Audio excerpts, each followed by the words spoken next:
belly of the beast and learning how the Constitution and how policy is created that is not the most beneficial for people who look like me and us.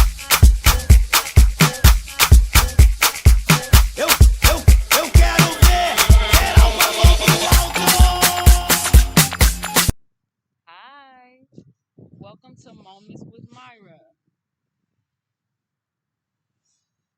Spearheading holistic health advocacy via social media platforms. Had to go through a couple of things to get to this point. You know, I started off here fiery and passionate, and still am, but I had to find more of a structure in my identity in order to do this again. So, how y'all doing? Hey. So, the latest thing right now in the collective's American trendy subjects is a submarine that is supposed to have wealthy people on it. I don't know much about it, and that's as far as this conversation is going to go. I was going to complain about how we are talking about bullshit. Not that human life is not important, because it is. Every person's life is important. The value of human life is important. At some point, we have to look at how we create a hierarchy about who life is important and who life isn't, right? So what should we pay attention to, what we shouldn't pay attention to? So I'm coming to eradicate that shit. So let's talk about something else. Let's talk about restorative justice. Let's talk about getting to the indigenous way of justice in America, and hopefully spreading on a global level. And I'm going to start this conversation with a segment, just a small little part of this book called Colorizing Restorative Justice. It is by various people who have walked in the idea of restoring our society through the justice system. I do not use criminal justice. Well, I try my best, because we still gotta take that programming out. I try my best to say justice system now, because when someone is touching the system, whether they have caused harm or been harmed, the criminalization is becoming very toxic in our society, and it makes us detached from our humanity.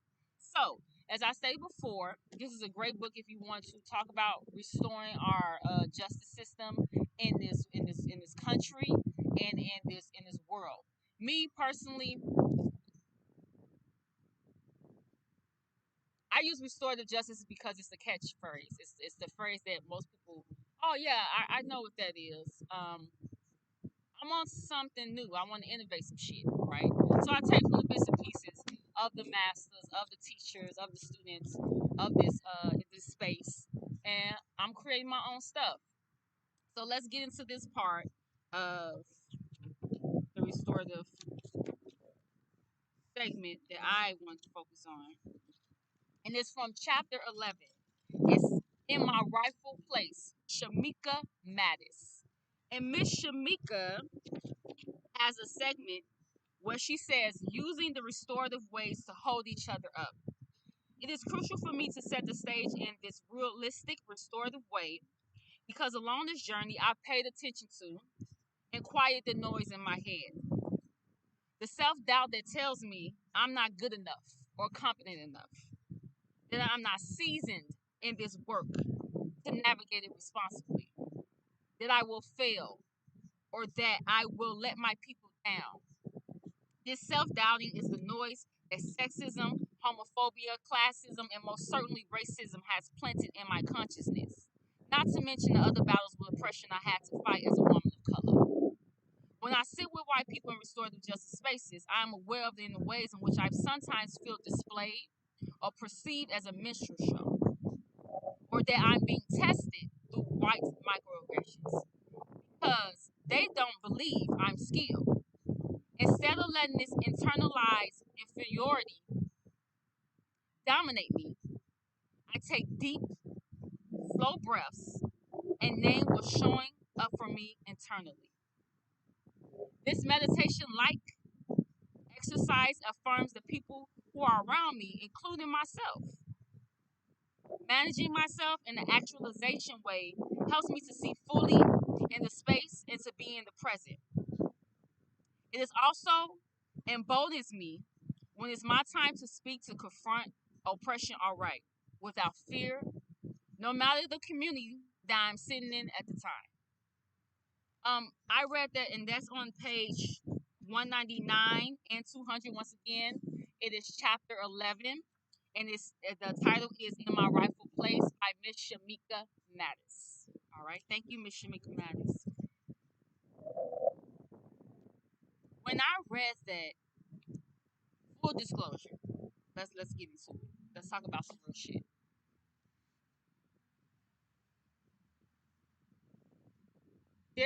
We have to stop being intellectually lazy.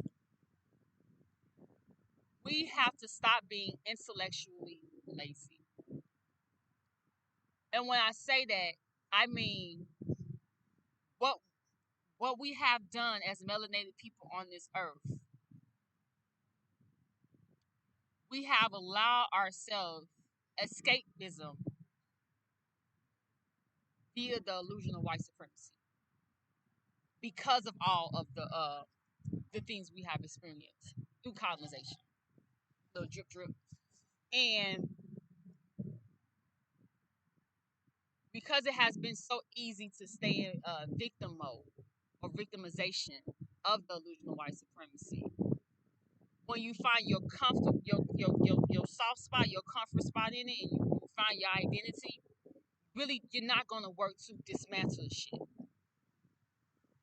So when I read that from Miss Shamika,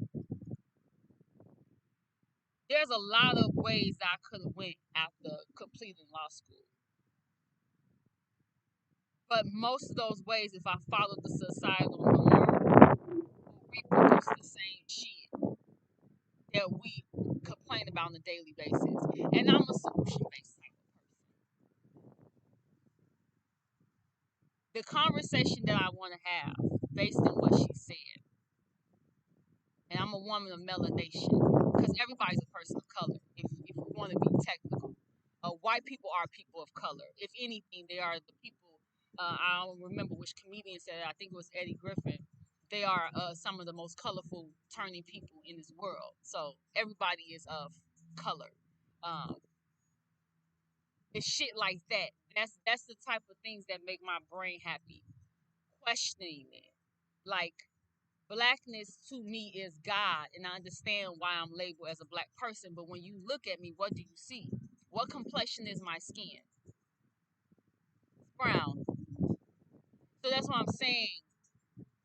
We're having, as a collective, these conversations about shit that doesn't really matter on your day-to-day basis, that are not going to propel you or in your family, in your children, and their children into spaces of peace and happiness and abundance in which you want them to obtain.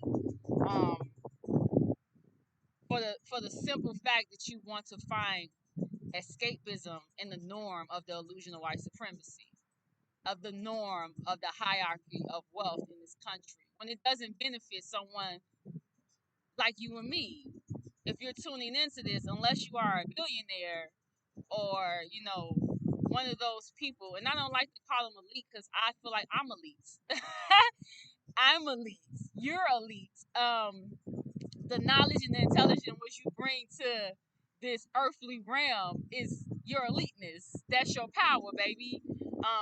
So stepping into that self doubt, because step into it because you want to see in the pieces where, because someone said that this is not the correct way and it's not being profitable for me materially right now. I'm not that girl. I'm not that guy. And it's like, that's bullshit. You know, you're gonna have to fight. You're going to have to fight in order for you to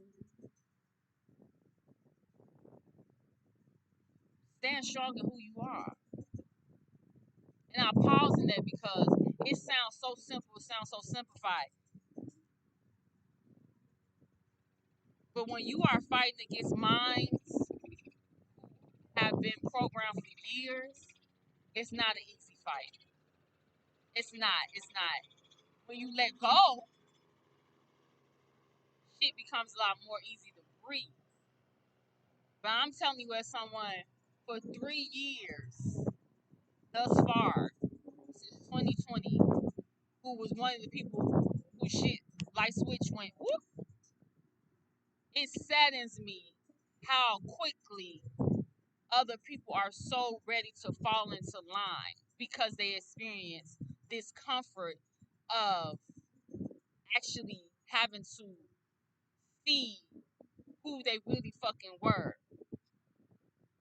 2020 was not something that the people, and stop, man, for real, you are free. Let's have real conversations. Let's stop talking about the powers at be. Are you not in charge? Okay, so first of all, a lot of this world is ran by either Christian doctrine, Islam doctrine, um, what's another prominent, powerful religious doctrine? By religious, toxic religious doctrines, which in one moment the people who follow that states, oh, God is in control, and then we'll turn around and that literally 5 fucking seconds we'll have conversations about you about the powers that be. Who are the fucking powers that be? Who are these mysterious motherfuckers? And they have no power if you don't allow them to have no power in your mind, in your body, and in your spirit. It's like this need as a human that I'm seeing the collective to have someone over you and dictating you and moving. You get what I'm saying? And that's a masculine energy overload. And that's why I had to read from Shamika's segment of self doubt that many women experience. Not just women who have high melanation, all women. We have self doubt, biological women. That's what I'm saying right now. I'm speaking about biological women, the ones who hold the power and the wisdom of the womb, who are hesitant. Many of us are hesitant to step into our intellectual capabilities via our womb because we have been taught to reduce it only to the sexual pleasure or the sexual reproduction for earth, and our children to be raised as slaves and not in the true spirit of whom they are. This this over masculine energy. And when I say over, if for example, women are 51% in the United States of America. So if there is a presence of toxic masculinity, then we cannot just solely put that on the biological male.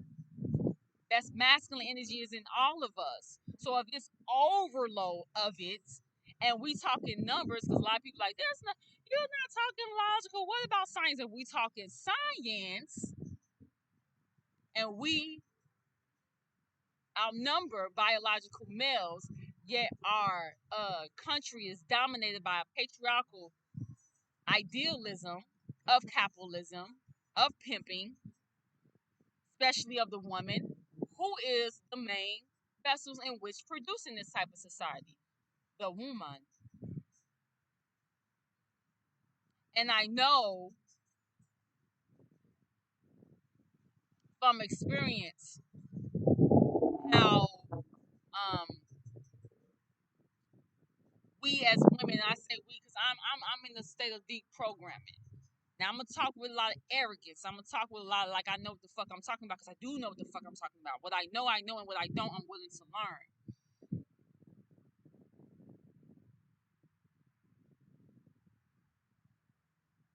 The woman has become too centralized in the male, the biological male, as her green flag for high self-esteem. We put trophyism so much on the male, the biological male, so much that we are missing or being in denial of how we are doing trophyism when we're in romantic spaces or familiar spaces with men. So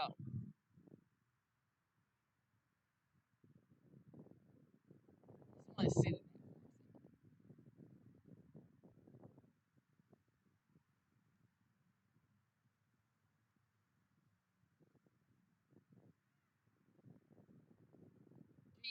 decentralizing yourself from a lot of shit that strips you away from your identity.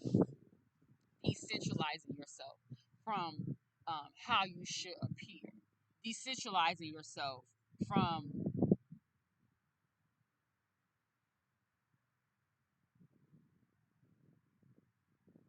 bullshit. Bullshit. I feel like a lot of women, because I'm trying to like present it a certain way, but I don't feel like it right now. I feel like a lot of women know how we are in acceptance of life in this moment. Knowing it's in your spirit. No, it's bullshit. And because you're comfortable, or you might have,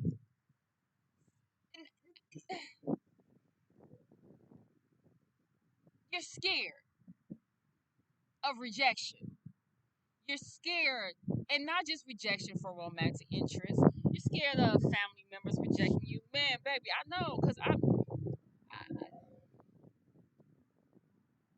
you're scared of being innovative because you know if you go outside of societal norms that a lot of intentional harm that you didn't want to see will come your way. But you gotta see it this way too. Just because someone has the intent to harm you does not mean they're going to be successful. Especially when you see the intent from 10 steps ahead and you are fully prepared to engage. That's what we afraid. That's what y'all afraid. I ain't afraid of shit now. It took me a minute to get here, but I'm here now. You feel me? So it's like, for example, I posted a video and my father, loving man. He's a loving man. But as a woman, in order for me to fully enjoy my womanhood, there are a lot of things that I leave that he taught me and that he's still teaching me because he's that guy. And a lot of things that my mama taught me that she's still teaching me, that the things from my childhood and from my teenage years, I'm literally taking all of that and tossing that out the fucking door. Because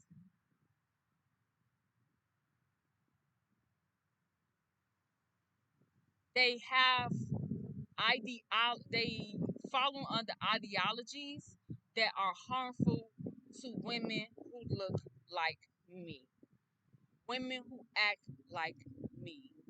There is, unless a woman is causing any human being is causing harm to another human being in a way that's detrimental to that person, you can't tell a grown ass woman a motherfucking thing about who she is and what she's supposed to be and how she should behave in order for someone not to have to act on their desire to police her. So I'll tell you my perspective. When a male, biological male, tells me that he knows he's just trying to protect me because he knows how men think, I'm going to ask him or declare to him or open his eyes to let him know, if you know how they think, then brother, you think that same way too. And what you're going to do is, because I show up the way I show up, you're going to try to justify the harm that someone's trying to bring to me because you think it's your responsibility to socially police me. And it's not.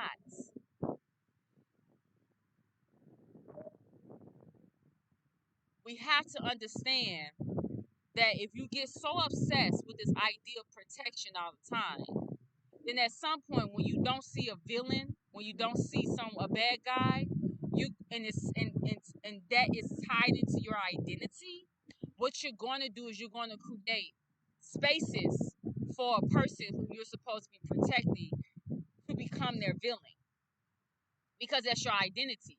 You don't know nothing else.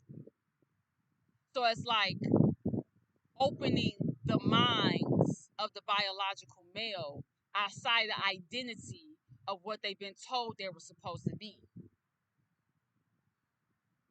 That's why I don't like um, generic ass gender wars conversation. Because if you're always going to go back to the notion, well, that's just how men are, just that's how women are, then that means no one is evolving. No one is evolving. We're staying stagnant in toxicity. And then the same people who want to stay stagnant in that toxicity, in that primal um, attitude of humanity, which there's a time and place to be primal. There's a time and place. And then there's a time to exercise your humanity of intellectualism. There's a time. And those same people who want to stay consistent in a primal mentality want you to produce children when you reach a certain age. But I personally will not be producing children until humans elevate in their thinking, because that means that my child is coming out purely in survival mode. They don't get the opportunity to thrive. And I think that's cheapening my essence and my lineage because we've already done that. So why would I produce another slave? So we have the conversations, they gotta go a little bit further than that generic ass, comfortable ass conversation that we keep having constantly. That people like to stay in their spaces of their psyche of toxic fucking human behavior because they're unwilling to see themselves outside of the light in which they were groomed to be. That's the conversation I want to have. Fuck the submarine. Because why? Why are we talking about that? We are getting distracted collectively when we're supposed to be moving forward. This is the time for us to live in harmony. This is the time for peace. This is the time for you to blossom in your most higher self. And a lot of us are hiding from our higher selves because of ageism. Oh, you're too young. Oh, you're too old. Oh, at this age, you're supposed to be doing that. That's control. And the only reason people come to it because they don't want. You gotta control yourself first. You have to control yourself. You're coming poor in this direction when it is the time to control yourself. You've done enough practice on others. It's time to control yourself.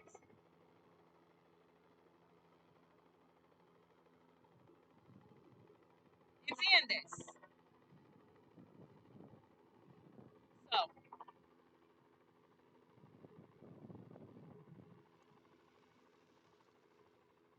that's how we're gonna start back. How we gonna start back? How we gonna start back with this? We are full speed ahead. Ain't no going back. What's it say? I'm never going back, never going back, never going back. Oh, you can make me.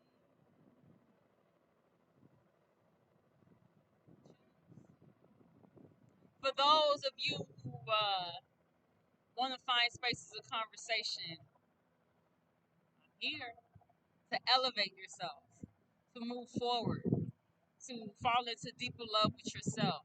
And to my womans, baby, you know you owe no one explanation for your existence. When they ask you what you do for a living, tell them I exist. And you're welcome. Tell them I exist. And you are welcome. You are blessed in this moment. Goddesses, please wake up. Please. Okay, so RBPP Solutions, holistic health advocacy firm, is growing every day. Um, my vision is moving in the way I needed to move, and I appreciate it. Slow and steady wins the race, as they say. But what fucking race, right? Big ass contradiction. We'll get there. We'll get there. We'll get there. Um, yeah, self-ruling authority. You are your own ruler. Be your own king. Be your own queen. Don't let nobody come rule you. Okay. So I'll try to drop this one video once a week. I will really appreciate it if I can have some dope human beings come on with me and have conversation about things that will propel us into the spaces of the parts of our communities that we need to heal. If we can come up with some real solutions, if you just want to take this moment to get out what you need to get out about how you think the world could be. Hey, I'm talking to a couple of my cousins. I'm talking to a couple of people that I used to associate with. You have the intellectual capability. We do not need permission nor validation from anyone. Listen, money is beautiful, but if that's your only, only drive in this world, how many examples do we have that shit leads to depression, that you do not be fulfilled in life? Okay? So come over here and make your brain happy. You know you miss it. You know you like this. You know you like this. Come make your brain happy. Join me. So, see y'all later. Have a wonderful, wonderful, wonderful, wonderful time. Anything that you're doing. Enjoy the present moment, preparation of the future. So, I'll do a little bit of yoga. Our past is behind us and it's beautiful. Our presence is strong and loving and kind. And we're happy in this moment. In our future is awaiting with us with abundance, clarity, happiness, joy, peace of mind, and wellness.